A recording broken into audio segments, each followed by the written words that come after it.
since NHL 21, NHL 22, NHL 23 through NHL 24. This is the best build I have ever used. What is up, guys?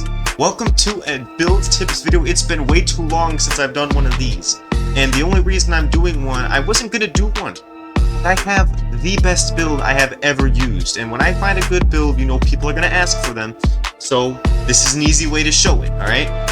So that way people can just go to this video. I can just send people this video when they ask for my builds, and then they'll see it, and then they'll see the explanation on top of that. Since NHL 21, NHL 22, NHL 23 through NHL 24, this is the best build I have ever used. So I gotta show it to you.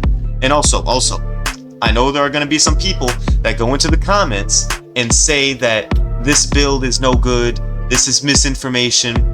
That doesn't make much sense. Let me explain why. Imagine a man who owns a restaurant, like a chef, who has his own signature dish with his own unique ingredients.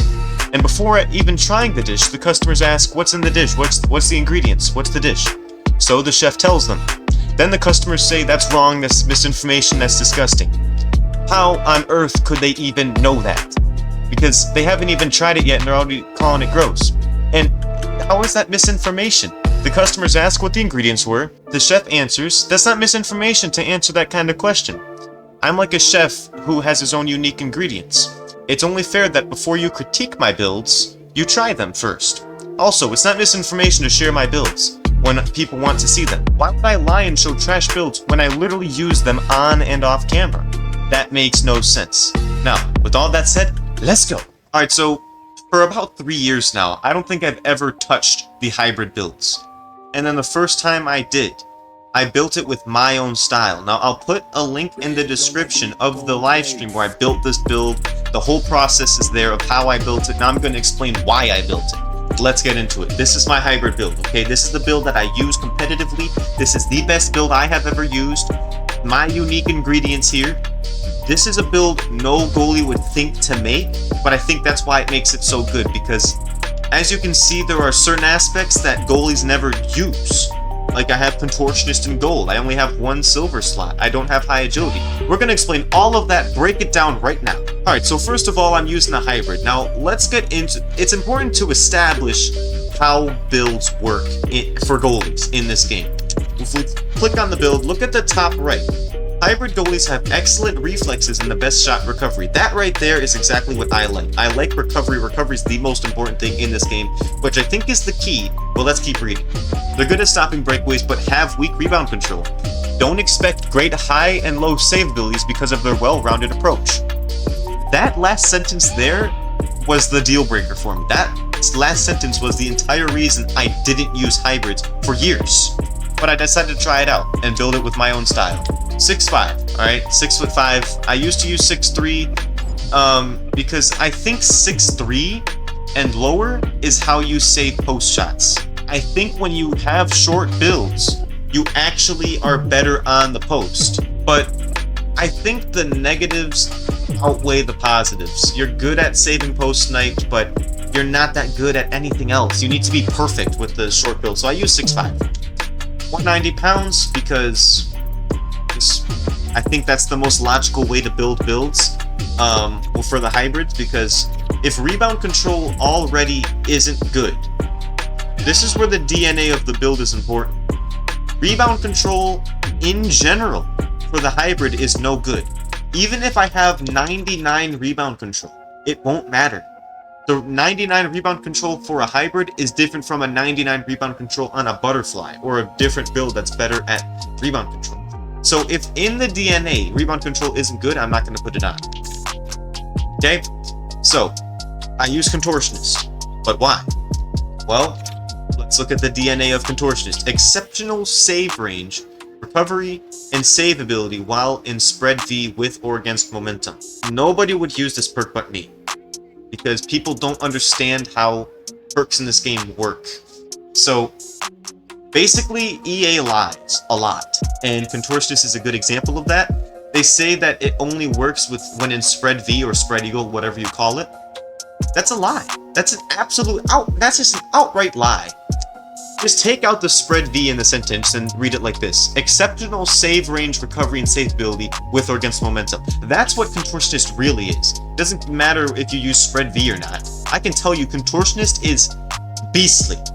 I put it on a stand-up first and it was beastly. Now on a hybrid and gold, it's even better. I think that is another key of why I like the hybrid so much. Let's keep going. X-ray. I think vision and recovery are the two most important things in this game.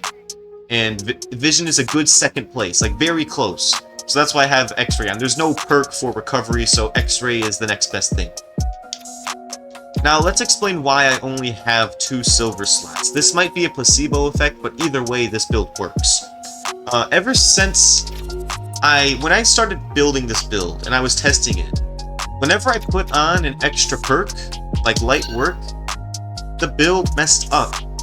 And I know it was the second perk because for some reason, right when I put something on, I had the build just like this and it worked perfectly. And then after I put on something else, it messed it up. I wasn't catching pucks in my glove anymore. It was all a mess. The rebounds were awful, like worse than they were before. And he was letting in weirder goals.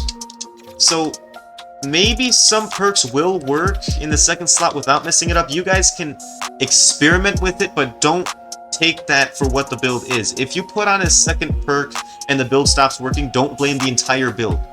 I recommend use the build just like this first and then put on second perks and experiment, just so you guys know what the build's supposed to be. But I'm not going to test it out personally because this build is perfect the way it is for me, so whatever it is. These boosts are self-explanatory. I already said recovery and vision are the 2 most important things. I'm going to max them out always. Okay. This is where people get confused.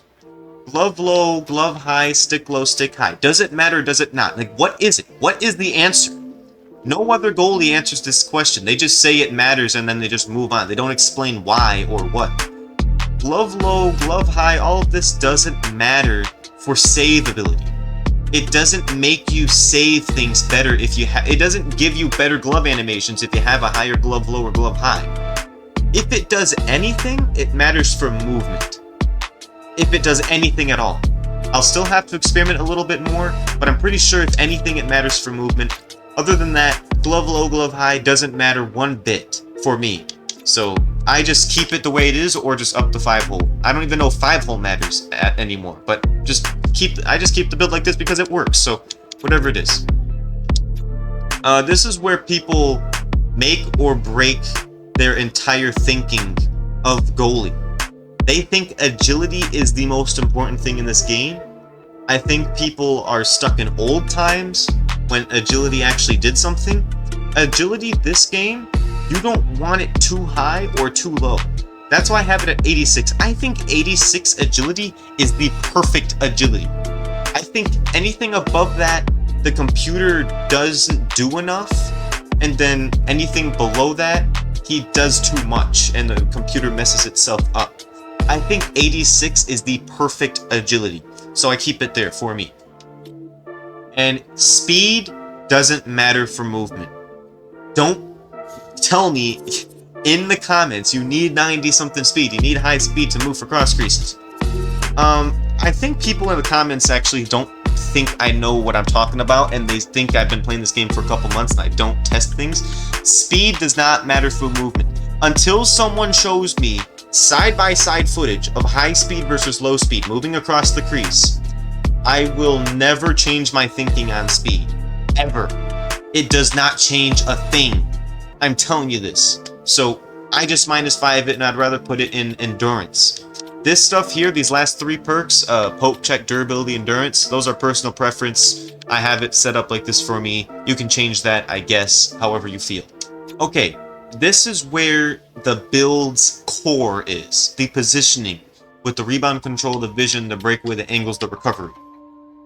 We're worried about vision and recovery. I already established rebound control does not matter for hybrids, because in the DNA of the build, you can only get it so good before it doesn't get better. If that's the case, I'm not going to put it on. So I would rather put it in vision and recovery. Breakaways and angles. These two just do things, but they don't do enough for me to worry about it. So vision, the most important thing in this game, by far. Any game mode. The most important thing in this game, aside from recovery. It's a good second place. It's very close. So, I think vision, you should always have it as close to maxed out as possible. +3 is the best I can get it with a boost. Now, recovery, I think this is the key of the build, of why this build is so good. I mean, let's look at the definition of recovery. Recovery determines how quickly you can recover after save or getting out of a vulnerable pose back into control. That's just a typical definition, and it's been like that for years, but I think this year they changed recovery and didn't tell us. Because think of recovery like this: the goalie's ability to save the puck. Imagine the definition was the goalie's ability to save the puck. If there was an attribute like that, you would max it out. That's what recovery is. Recovery is your ability to save the puck. I think recovery, if you have it maxed out, any build can be decent. Any build. You can mess with any other attribute, have any other perks on, and then just max out recovery, and your build will be at least decent. So, recovery, by far, the most important thing. If you don't use this build, at least take that away from this video. Max out your recovery. Always. So that's pretty much it for the build. Again, I have never used a hybrid in 3 years. So you guys know, if I'm going to give you guys a hybrid build, it has to be good. Because I wouldn't just use a hybrid and then just lie. And I can't believe people think I do that. You guys, seriously, some people think I just lie and just give you guys terrible builds for no reason? Why would I do that? These are actual builds that I use on stream. Why would I lie about that? I'm killing myself if I'm doing that. That makes no sense. Okay, so anyways, neither here nor there, I guess. I guess believe what you guys want to believe, I guess. But I'm telling the truth. This is the best build I have ever used. Alright? Use it, dominate, okay? If you guys don't want to use it, that's fine by me. I'll be the only one that's going to dominate. I'll be the only one out here, alright? If it doesn't work for you, I'm telling you it's not the build. You can look at the streams. My past 3 live streams, I used this build. So, this is just the domination build right here. I'm going to name it that, the domination build. I'm done. Get out there and dominate, okay? I'll see you guys in the next video. Join the live streams. I'm not really making many ESHL goalie videos anymore because I just live stream my games now, so you can just go over there for gameplay. So it's going to be crazy, alright? See you guys next time.